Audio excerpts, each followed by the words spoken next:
তেলিয়ামুড়া থানাধীন করিলং এলাকার এক মর্মান্তিক ঘটনায় ভেঙে পড়েছে একটি সংসার। স্থানীয় বাসিন্দা 50 ঊর্ধ্বা গীতা দাস তীর্থভ্রমণে বেরিয়ে নিখোঁজ হয়ে গিয়েছেন বৃন্দাবনে। বহুদিন পার হলেও আজও তার কোনো খোঁজ মেলেনি। এই ঘটনায় একমাত্র ছেলে কৃষাণ দাস যেন জীবনের ভারে সম্পূর্ণ ভেঙে পড়েছেন। মাকে হারিয়ে অসহায় কৃষাণ দাস সংবাদ মাধ্যমের কাছে কান্নায় জড়িত কণ্ঠে বলেন, মুখ্যমন্ত্রী যেন আমার মাকে ফিরিয়ে দেন, মাই আমার পৃথিবী। স্যার, আমার নাম কৃষ্ণ দাস। আমার মেয়ে আমার মারে লয়ে গেছি তীর্থত।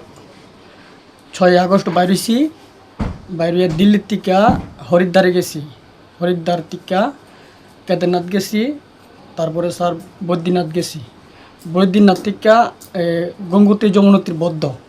তারপরে স্যার আমি বাকি দিনটা আমি মনে করছি বৃন্দাবনে কাটামো। 13 তারিখ আগস্টে আমি বৃন্দাবনে গেছি।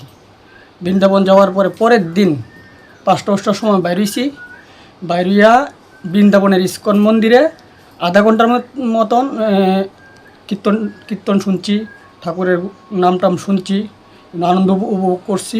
মার রেলওয়ে প্রসাদ খাইলাম। খাইয়া বাইরনের সাথেই মনে করেন 6:20 বা 30-এর মধ্যে মা আমার সাথে আসলো, একদম সাথে আসলো। তারপর আর পাইতাছি না। 14 তারিখ 14 আগস্ট স্যার। তারপরে মারে পাইতাছি না, থানাতে গেলাম।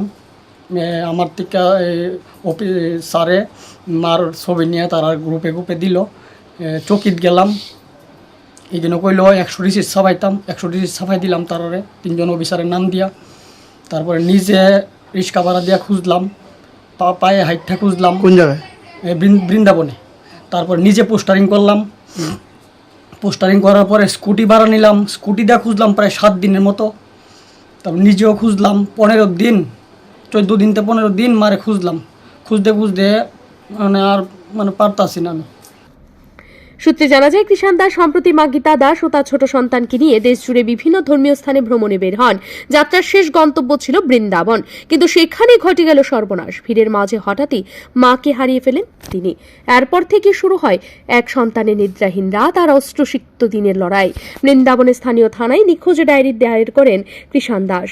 একা হাতে প্রতিটি অলিগলি, প্রতিটি মন্দিরে খোঁজে বেরিয়েছেন তিনি, তবু মায়ের কোনো সন্ধান পাননি। অবশেষে ভেঙে পড়া মন নিয়ে বাড়ি ফিরে এসে সংবাদ মাধ্যমে শরণাপন্ন হন এবং সরকারের কাছে বিশেষ উদ্যোগের আবেদন জানান।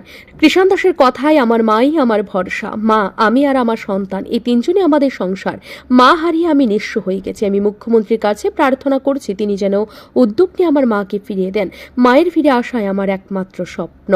এই মর্মস্পর্শী ঘটনা এখন প্রশাসনের ভূমিকা নেই, মানুষের প্রত্যাশা চরমে। ব্যুরো রিপোর্ট, ঋদ্ধি নেটওয়ার্ক।